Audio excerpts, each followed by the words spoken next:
여러분 반갑습니다. 자, 선티학교 프로젝트의 황선우고 있습니다. 자, 오늘 여러분들이 저와 함께 알아볼 내용은 데이터 관리에 대해서 말하고 있습니다. 자, 데이터 관리라는 것은 여러분들이 실질적으로 문서를 작성하시면서 컴퓨터에 저장을 해놓으시고 또는 저장한 내용을 불러와서 다시 또 편집하시고 이러한 여러 가지 관리를 하시는데 이러한 관리하는 방법들에 대해서 즉 기능들이 되겠는데요. 이러한 기능들에 대해서 오늘 한번 같이 알아보도록 하겠습니다. 자, 첫 번째 나오는 내용은 정렬이 되겠습니다. 소트가 되겠죠. 자, 정렬이라는 건 소트인데 우리가 정렬이라는 것은 일정한 기준이라는 게 있어야 된다라고 제가 기존에 한번 말씀을 드린 적이 있는 것 같아요. 기준이라는 건 뭐냐면 어떻게 여러분들이 정렬을 할 때 뭐를 기준으로 정렬을 해야 된다 이런 내용이 되겠습니다. 그래서 우리가 크게 두 가지가 있는데 정렬은 내림차순 기준 정렬이 있고 그리고 오름차순 정렬 이렇게 두 가지가 있습니다. 내림차순이라는 것은 시간이 지날수록 갈수록 어떻게 되는 거다? 내려가는 게 내림차순이 되겠고요. 오름차순이라는 것은 시간이 지날수록 어떻게 되는 거다?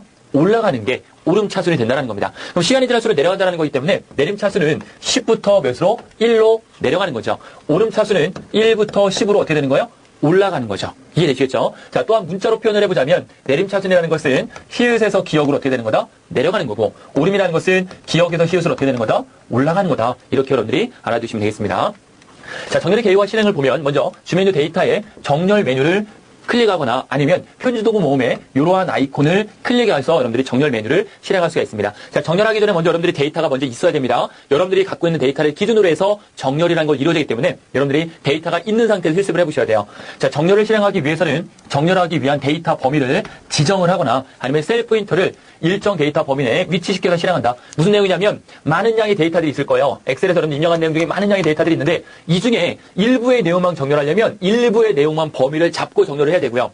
그렇지 않고 전체를 다 정렬을 하고 여기 있는 요 테이블을 정렬하려고 할 때는 마우스 포인터를 이 네모 안에 테이블 안에 위치시켜야지만 그 해당하는 테이블 여러분들이 입력한 데이터가 정확히 정렬이 된다라는 이야기가 되겠습니다. 자, 정렬 순서 중에는 오름차순이 있고요. 그리고 내림차순이라는 게 있습니다. 오름차순이라는 것을 작은 값에서 어떻게 큰 값으로 올라가 정렬하는 거고요. 내림차순이라는 것은 큰 값에서 작은 값으로 내려오면 정렬하는 겁니다. 위에 제가 말씀드린 내용이 되겠죠. 그리고 오름차순 정렬을 실행하려면 요 순서를 암기해두세요. 암기 해놓으세요. 암기. 자, 오름차순 시간이 지날수록 올라가는 거죠. 정렬 순서가 어떻게 되냐면 숫자 제일 먼저 숫자가 옵니다. 오름차순일 때는 숫자 문자 중에 특수문자 한글 그리고 갈수록 올라가기 때문에 작은 거부터 큰 거지 않습니까? 그래서 영문 중에서 소문자 다음에 대문자 마지막에 빈셀이 옵니다. 빈셀. 이해되시겠죠? 선생님 그러면 오름차순이 이거면 내림차순은 내림차순 정렬할 때는 빈셀 그리고 대문자 소문자이겠네요? 그렇지 않습니다. 내림차순일 때는 반대가 맞긴 맞아요. 오름차순의 반대가 내림차순이긴 한데 뭐가 틀리냐면 빈셀은 오름차순이건 내림차순이건 제일 마지막에 옵니다. 꼭 기억하셔야 돼요. 자, 그래서 내림차순은 오름차순의 반대로 정렬된다. 그리고 적어놓으세요. 단. 내림차순은 당연히 오름차순의 반대인 건 맞는데 빈셀은 내림이건 오름이건 제일 마지막이에요. 아시겠죠? 빈셀은 제외합니다. 빈셀은 뭐 한다고요? 제외가 돼요. 빈셀은 제외하고 무조건 내림이고 오름은 제일 어떻게 한다? 마지막에 놓으면 돼요. 아시겠죠? 꼭 기억하세요. 순서. 자, 그다음에 정렬의 도구를 이용한 정렬, 즉 요 도구 모음 있죠? 얘를 이용한 정렬인데 표준 도구 모음을 이용해서 정렬할 경우에는 범위 지정에 따라서 정렬 기준이 달라집니다. 자, 데이터 범위를 지정했을 때는 범위의 1000열을 기준으로 해서 정렬한다. 자, 이건 무슨 말이냐면 인용입니다. 데이터들이 쭉 있을 거 아니에요. 아래 방향으로 쭉 있을 거 아니에요. 그 중에 여러분들이 범위를 잡고 하면 맨 첫 번째 범위 잡은 맨 위에를 우리가 뭐죠? 필드명이라 하죠. 필드명. 필드명을 1000열을 기준으로 정렬한다. 이 내용이에요. 그러니까 필드명을 기준으로 정렬한다 이거예요. 필드명. 아시겠죠? 필드명. 그러니까 맨 위에 반드시 뭐까지 반드시 잡아야 된다. 필드명까지 잡아 정렬하는 게 편리합니다. 그 다음에 데이터 범위를 지정하지 않을 때는 셀 포인터가 위치한 열을 기준으로 정렬한다. 라는 내용이 되겠고요. 자, 메뉴를 이용하여 정렬하는 방법이 있는데 이건 주메뉴가 되겠죠. 주메뉴 데이터에 정렬 메뉴를 실행하여서 정렬 대화 상자를 이용하는 방법이 있는데 자, 동일한 데이터를 갖고 있을 때에 정렬 기준을 3개까지 설정할 수 있으며 각 기준마다 정렬될 순서를 먼저 정할 수가 있습니다. 선택한 범위에 첫 행을 머리글행 아님으로 설정하면 열 제목도 정렬에 포함된다. 무슨 내용인지 아시겠습니까? 이거예요. 맨 위에 필드명 열 제목 있죠? 얘를 머리글행 아님으로 체크해 놓으면 얘도 정렬된다는 거예요. 이해되시겠죠? 맨 위에 필드명. 필드명은 기본적으로 정렬이 참여하면 돼요, 안 돼요? 안 되죠? 그래서 안 되는데 얘를 체크해 놓으면 머리글행 아님 체크해 놓으면 얘도 정렬이 된다는 내용이 되겠습니다. 자, 정렬 대화 상자에서 옵션 단추를 눌러서 사용자 정의 정렬 순서, 대소문자 구분, 방향 등을 설정할 수가 있습니다. 어디에서요? 옵션 단추에 설정할 수가 있습니다. 자, 우리가 좀 전에 제가 내림차순, 오름차순 말씀드렸죠. 내림차순, 오름차순 말고 다른 방법으로도 정렬할 수가 있습니다. 그걸 우리가 사용자 정의 정렬이라고 하는데 그게 바로 어디서 하는 거냐면 옵션에서 하는 거예요. 사용자 정의 정렬. 아시겠죠? 사용자 정의 정렬. 자, 이 사용자 정의 정렬은 어떻게 정렬하냐면 이렇게 해보세요. 주메뉴 도구에 여러분들 한번 실수해보세요. 도구 들어가세요. 도구에 옵션 들어가세요. 주메뉴 도구 옵션 들어가세요. 그래서 여러분들이 미리 정렬을 해놓으세요. 여기서 정렬해놓은 거 순서를 여기서 결정을 해놓은 다음에 여기서 정렬시켜보세요. 아시겠죠? 자, 그 다음에 레코드 관리인데 이 레코드라는 것을 이렇게 밑에 써놓으시기 바랍니다. 행관리예요. 행관리. 아시겠죠? 레코드 하나에 뭐다? 행관리 방법이 되겠습니다. 자, 워크리스트에 있는 데이터 추가, 데이터 삭제, 데이터 수정, 데이터 검색 등에 대한 관리를 수행할 수 있는 기능이다. 여러분들 예를 들어서 본 사이트에 여러분들 회원가입 하셨죠? 여러분들 본 사이트에 회원가입 하셨을 때 본 사이트의 데이터베이스 안에는 어떻게 저장되어 있냐면 이렇게 알고 있어요. 자, 예를 들어서 뭐 전지현이다 그러면 전지현, 나이 28살, 뭐 서울, 대학생, 뭐 여러 가지 정보들이 있죠. 이거를 행방향으로 하나의 레코드 단위로 담고 있고요. 그 다음에 김태희 씨가 가입하면 김태희, 나이 29살, 뭐 경기도, 대학생, 서울대생 뭐 이렇게 쭉 나오죠. 이렇게. 이해가시죠? 이런 식으로 행방향으로 계속 아래로 하나하나 이렇게 정렬이 되는 방식이거든요. 이걸 관리하는 게 바로 레코드 관리입니다. 아시겠죠? 자, 레코드 관리에서 행은 레코드, 열은 필드를 의미한다. 아시겠죠? 그죠? 행은 뭐다? 레코드예요.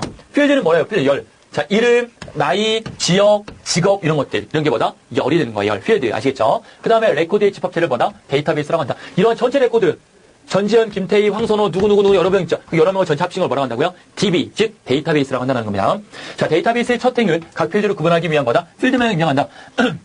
아까 제일 위에 여기 이름이 있어야 되고 나이가 있어야 되고 지역이 있어야 되고 직업이 있어야 되고 이런 걸 뭐라고 한다고요? 필드명이라고 한다는 거죠. 이해가시겠죠? 그 다음에 레코드 관리 대화상자라는 것은 자 데이터의 레코드 관리를 실행하여 대화상자를 이용하는 방법으로서 자 레코드 관리 대화상자의 제목 표시에는 시트의 이름이 표시되어 있고요. 제목 오른쪽 표시줄 오른쪽 아래에는 현재 레코드 위치 전체 레코드의 수가 표시가 되어 있습니다. 실습을 한번 해보시면 충분히 이 내용 있다는 걸 알 수 있습니다. 현재 셀 포인터가 위치하고 있는 레코드의 데이터가 필드명으로 구분되어 표시가 됩니다. 그렇죠? 그 다음에 자 레코드 관리 방법이 되겠는데요. 어떻게 관리를 해야 되냐면 새로 만들기 단추를 클릭하면 기존에 있는 회원의 새로 한 명의 레코드가 또 추가가 되는 방법입니다. 그래서 새로운 레코드를 추가하여 작성할 수 있는 기능이 되어 있고요. 삭제 단추를 클릭하면 셀 포인터가 위치하고 있는 레코드를 뭐하나? 영구히 지울 수 있다. 복원 단추는 입력이라든지 수정 작업을 취소할 수 있을 때 사용하는 거다라고 이해하시면 돼요. 삭제된 걸 살리는 기능이 아닙니다. 그렇죠? 수정한 걸 살리는 기능입니다. 복원이 됐고요. 이전 레코드와 다음 레코드로 이동할 때는 이전 레코드와 다음 레코드 찾기 단추를 클릭하면 이전 레코드에서 다음 레코드에서 이전 레코드로 옮길 수 있다라는 거죠. 조건을 이용하여서 레코드를 검색할 수가 있는데 여기서 시험제 출제가 될 수가 있는 거예요. 여기서 시험제 출제될 수 있는 게 바로 여기 있는 와일드 문자가 되겠습니다. 이건 별표 하나 좀 치겠습니다. 자, 레코드 관리 대화상자에서 조건 단추를 이용하여서 조건을 만족하는 레코드만 검색을 하는 기능으로서 문자열이 입력되어 있는 필드에 와일드카드 문자인 별표와 그리고 물음표를 이용하여서 조건을 입력하기 가능할 수 있다. 예를 들자면 자, 별표라는 것을 이렇게 써놓으세요. 모든 문자, 그리고 물음표라는 걸 써놓으세요. 물음표라는 것은 단일 문자 이렇게 써놓으시기 바랍니다. 그래서 별표라는 것은 모든 문자가 되겠는데 예를 들자면 이런 내용이에요. 별표라고 되어 있죠. 이거 무슨 말일까요? 황도 찾고요. 황도 찾아요. 여기를 이렇게 검색을 하면 황도 찾고요. 황선도 찾고요. 황선호도 찾고요. 글자 수에 상관없이 모두 다 찾아주는 거예요. 뭘로 시작만 하면 황으로 시작만 하면 모두 다 찾아주는 거예요. 이게 바로 별표예요. 그런데 물음표 교육개발 물음표가 몇 개 있어요? 하나, 둘, 셋, 네 개 있죠. 물음표가 4개 있고 교육개발이죠. 그러면 전체 반드시 몇 글자여야 돼요? 꼭 8글자만 찾아주는 겁니다. 몇 글자만요? 8글자만.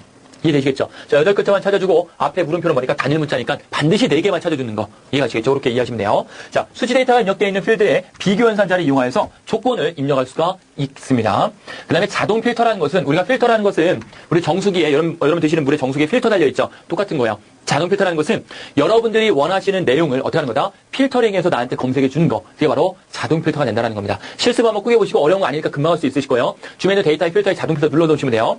필드명이 표시되는 필터 목록 단추를 이용하면 필요한 레코드만을 추출하여 표시할 수 있는 기능이 되겠습니다.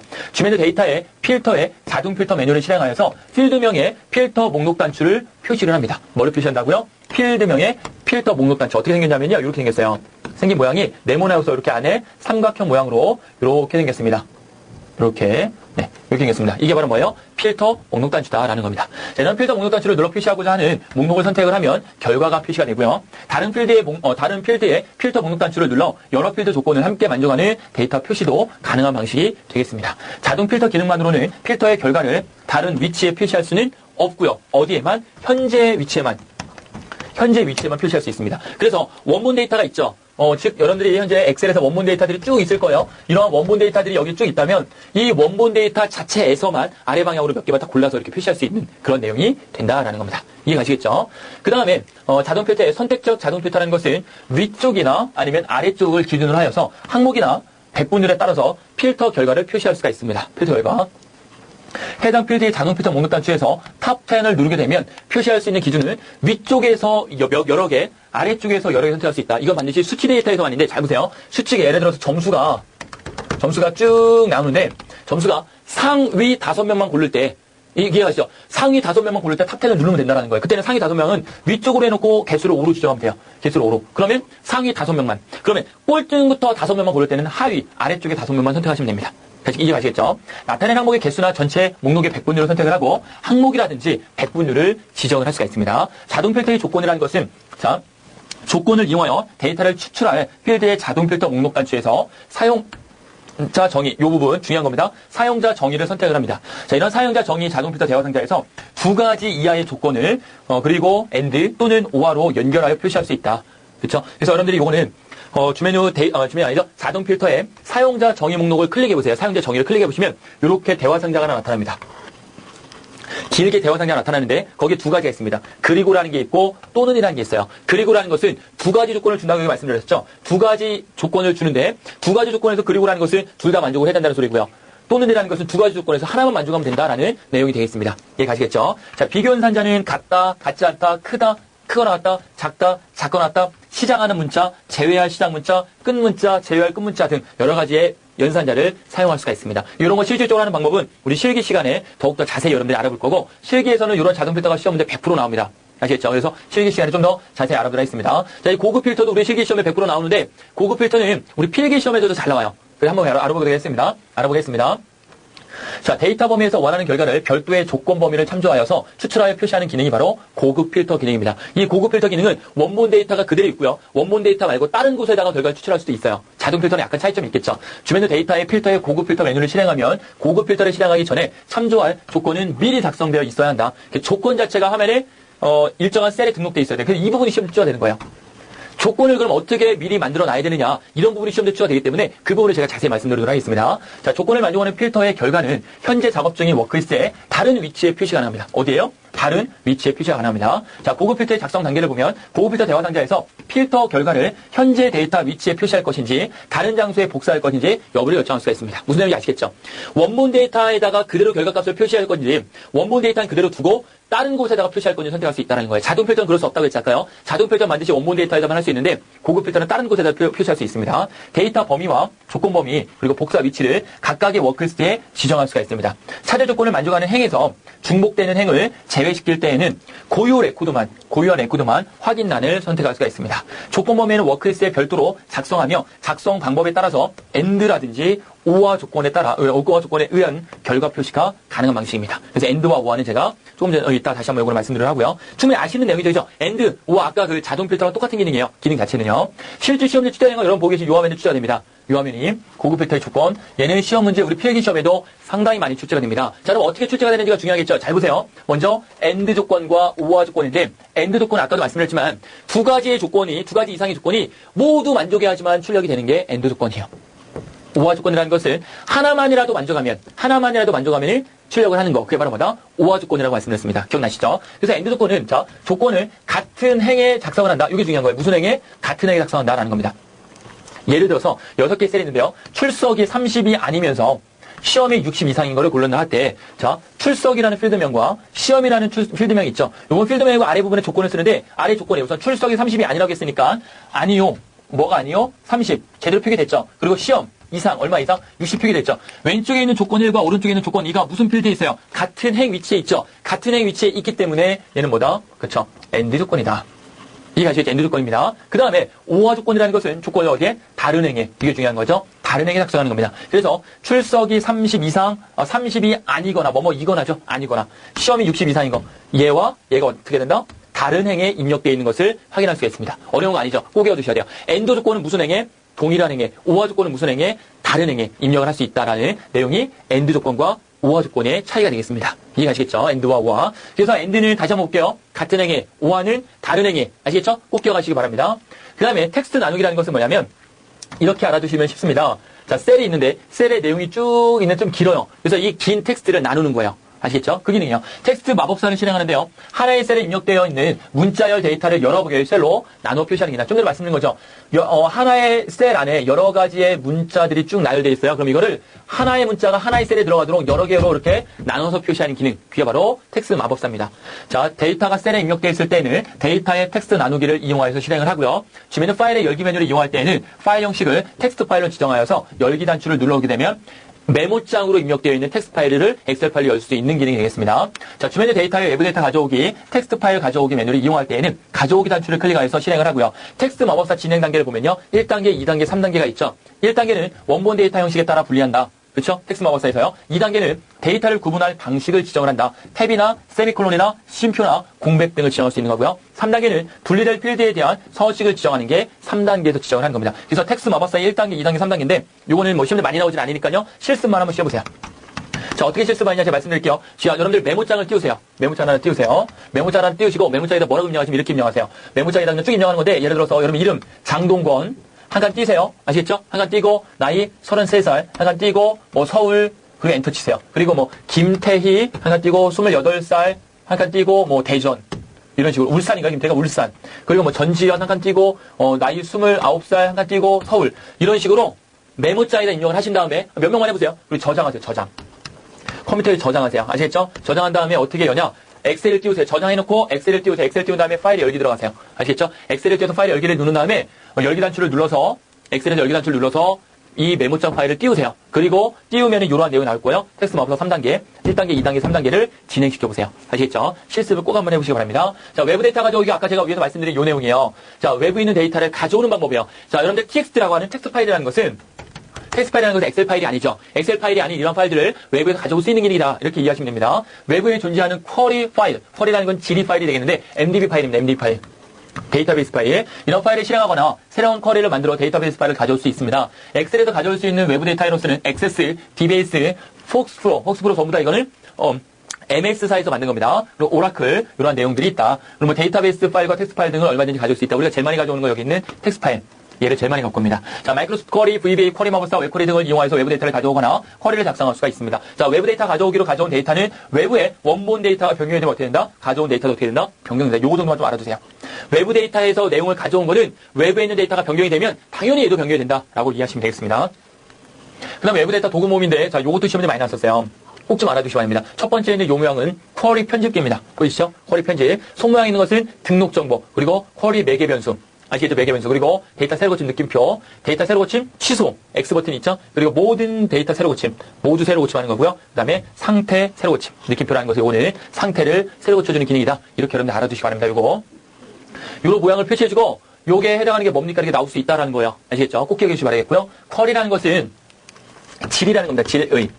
쿼리라는 것은 질이라는 건데, 그래서 쿼리는 외부 데이터베이스 전체 또는 원하는 필드, 즉 열만 선택하여서 마이크로소프트 엑셀로 가져오게 하는 기능을 수행할 수 있다. 자, 외부에서 데이터베이스가 변경되면 엑셀로 가져온 데이터 전체가 자동으로 변경된다. 발표. 아까 여기서 나왔던 거죠? 중요하기 때문에 다시 한번 강조하는 겁니다. 외부에서 가져온 데이터는 꼭 기억하셔야 돼요. 외부 데이터가 변경되면 당연히 내가 갖고 있는 엑셀 파일에 있는 내용도 어떻게 된다? 변경된다. 이렇게 알아두시기 바랍니다. 쿼리 마법사를 이용하거나 마이크로소프트 쿼리를 직접 쿼리를 작성해서 외부 데이터를 가져올 수가 있습니다. 자, 쿼리를 실행할 때 조건에 사용할 값을 사용자가 직접 입력하도록 매개 변수 쿼리를 작성할 수가 있습니다. 작성한 쿼리를 쿼리 파일 별표점 DQY로 저장한 후에 엑셀에서 실행하여 외부 데이터를 가져올 수 있다. 이런 내용 필요 없는 내용들이에요. 자, 여기서 제일 중요한 거 쿼리 이메일을 이용해서 가져올 수 있는데 더 중요한 건 뭐냐면 이거예요. 외부에서 데이터베이스로 변경되면 외부에 있는 데이터베이스가 변경되면 엑셀에서 가져온 것도 어떻게 한다? 변경할 수 있다. 이것만 꼭 알아두세요. 그 다음에 쿼리 마법사라는 것은 자, 마법사를 사용하여 각 단계에서 적절한 답변을 이용하여 쉽게 외부 데이터를 가져올 수 있다. 이 쿼리 마법사가 뭐냐면 요거예요. 1, 2, 3단계 있어요고요. 텍스트 마법사랑 비슷한 겁니다. 자, 외부 데이터베이스에서 포함할 테이블과 필드를 선택할 수 있고요. 조건을 지정하여 데이터를 필터링하거나 원하는 필드를 사용하여서 데이터를 정렬할 수가 있습니다. 자, 쿼리 마법사로 작성한 쿼리를 마이크로소프트 쿼리에서 편집할 수도 있겠죠. 당연히 일반적인 내용들이니까 넘어갈게요. 자, 매개 변수 쿼리라는 것은 다양한 조건을 갖고 있는 데이터를 가져오기 위하여서 하나의 쿼리를 만들 때 사용하는 게 매개 변수 쿼리다. 요거는 용어만 좀 알아주세요. 첫 번째 줄만. 다양한 조건을 갖는 데이터를 모으기 위해서 가져오기 위해서 하나의 쿼리를 만들 때 사용한다. 아시겠죠? 하나의 쿼리를 만들 때 사용한다. 이게 바로 뭐다? 매개 변수 쿼리다. 요것만 좀 알아두시기 바랍니다. 자, 쿼리를 실행할 때 차례 조건을 묻는 메시지가 나타나며 사용자가 조건을 사용할 값을 직접 입력할 수가 있어요. 누가요? 사용자가. 사용할 값을. 그리고 매개 변수 쿼리는 쿼리 마법사를 사용하여서 작성할 수 없고요. 마이크로소프트 쿼리를 통해서만 작성할 수 있다. 자, 뭐를 통해서만요? 마이크로소프트 쿼리를 통해서만 작성할 수가 있겠습니다. 자, 새 웹 쿼리라는 것은 웹페이지에서 테이블이나 텍스트와 같은 데이터를 검색하여 워크리스트에 사용할 수 있도록 가져오거나 웹 쿼리를 작성할 때 사용하는 게 새 웹 쿼리인데, 웹페이지에서 텍스트, 서식이 설정된 텍스트 영역, 테이블 텍스트 등은 가져올 수 있지만 그림과 같은 스테이트 내용을 가져올 수가 없습니다. 이 그림은 실질적으로 객체 삽입이라는 OLE 기능에서만 가져올 수 있는 거기 때문에 가져올 수는 없어요. 여러분 이거 제가 외우라고 말씀드리는 거 아니니까 여러분 절대 이거 외우려고 노력하지 마세요. 시간 낭비입니다. 아시겠죠? 외우려고 노력하지 마시고 그냥 그렇구나 넘어가시면 돼요. 아시겠죠? 저는 이런 내용들을 한번 좀 말씀을 드리고, 여러분 실습해보면 좋겠지만 이거 실수가 굉장히 어렵거든요. 그러니까 이거 놔두신 다음에 한번 듣고 문제풀이 할 때 좀 더 이런 것들을 다시 한번 말씀을 드릴 테니까 여러분 이번 시간에는 그냥 이렇게 외부 데이터를 활용하는 거구나 그렇게만 이해하고 넘어가세요. 새 웹쿼리를 만들려면 인터넷에 연결되어 있어야 하며 웹브라우저가 설치되어 있어야 한다. 이 정도는 좀 구분해주세요. 시험에 한번 나온 적이 있거든요. 얘는요. 새로운 웹쿼리를 연결시키려면 마이크로소프트 웹인 인터넷이 연결되어 있어야 됩니다. 아시겠죠? 마이크로소프트 쿼리가 설치되어 있지 않은 상태에서 사용할 수 있습니다. 쿼리가 설치되어 있지 않은 데 사용할 수 있지만 웹브라우저가 설치되어 있지 않은 데 사용할 수가 없습니다. 다음에 외부 데이터 대화 상자인데 1, 2, 3이라고 되어 있는 이 내용들이 바로 이 화면입니다. 실행 이 화면이거든요. 이 화면에 있는 내용들 있죠? 이 화면 내용들. 이 내용이니까 여기서 좀 보도록 하겠습니다. 실행하는 방법인데 가져오고자 하는 데이터가 들어있는 웹페이지에 뭐를 주소를 입력한다. 어디에 주소 입력한다고요? 이 부분에. 웹에서 있는 걸 갖고 오는 거지 않습니까? 이거 여기 입력하는 거예요. 뭐를 주소를 입력하는 거예요. 자, 웹페이지에서 어떠한 데이터를 가져올지 선택한다. 세 개인데요. 전체 페이지를 가져올지, 테이블만 가져올지, 하나 이상의 특정 테이블만 가져올지. 요겁니다. 전체 페이지 가져올지, 테이블만 가져올지, 하나 이상의 특정 테이블을 갖고 올지를 설정하는 거다라는 거고요. 가져오는 데이터에 어떤 서식을 적용할 것인지, 뭐를요? 서식을 적용할 것인지 두 가지가 있죠. 없음이라는 게 있고, 서식이 있는 텍스트만 두 가지가 있겠죠. 이거 왜요? 없음, 서식이 있는 텍스트만 또는 완전한 HTML 서식만을 가져올 수도 있습니다. 쿼리 저장이라는 것은 지정한 웹 쿼리를 IQI 파일로 다른 문서에 같은 데이터를 가져오거나 해당 데이터를 다른 사용자와 공유할 수도 있습니다. 마지막으로 고급 탭이라는 것은 이 탭이 되겠죠? 고급 대역이요. 고급 탭이라는 것은 서식이 저장되어 있는 PR이라는 태그인데 이 PR이 블록을 가져오는 방법을 선택할 수 있는 대화 상자를 화면에 표시합니다. 시험대 나지는 않을 겁니다. 분명히 나지 않을 거예요. 이렇게만 이해하시면 되겠습니다. 이렇게 해서 여러분들이 이번 시간에 데이터 관리 한번 알아봤는데 이 뒷부분에 내부 데이터 활용하는 것은 여러분 크게 중요하게 생각하지 마세요. 아시겠죠? 제가 문제를 통해서만 좀 더 깊게 말씀드리겠습니다. 자, 관계라는 것은 사람과 사람 사이의 어떤 관련성인데 여러분들이 저와 인터넷 사이로 만나서 공부하고 계시죠? 굉장히 소중한 인연으로 생각을 하시고 여러분들이 조금만 더 노력을 해주시기 바라겠습니다. 요 사진은 죄송 WS501인지 동방신기인지 정확히 제가 잘 모르겠는데 어쨌든 굉장히 꽃미남들입니다. 그죠? 굉장히 잘생긴 꽃미남들인데 서로 관련성이 있어. 관계가 돼 있다는 것은 릴레이션십을 전부 다 쌓고 있습니다. 여러분들이 현재 사회생활 하시는 분이 계시고 사회생활 하지 않는 분들이 계신데 사회생활에서 제일 중요한 게 인간관계입니다. 즉 관계가 정말 중요하거든요. 물론 지금 능력이 아무리 우선시가 되고 있지만 능력이 아무리 좋아도 혼자 살아날 수 없는 사회입니다. 그래서 관계가 굉장히 중요한 겁니다. 여러분들도 혼자 시험에 합격할 수 있다면 제 강의를 들을 필요가 없겠죠. 저와 여러분들이 관계 속에서 열심히 공부할 때 반드시 여러분들이 합격할 수 있는 길이 더 많이 열린다라고 생각하시고 조금만 더 노력해 주시기 바라겠습니다. 죄송합니다. 이 가수 그룹을 잘 몰라서 죄송한데 아마 제 기억에는 WS501이 아닌가. 혹시 아니라면 여러분들이 저에게 게시판에 알려주시면 제가 보고 참고를 하도록 하겠습니다. 가수 슈퍼주니어는 확실히 아닌 것 같아요. 그래서 여러분들 관계에 대한 중요성을 다시 한번 좀 생각하시고요. 오늘 강의도 여기서 마치고 다음 시간에 이어서 나가도록 하겠습니다. 여러분 감사합니다.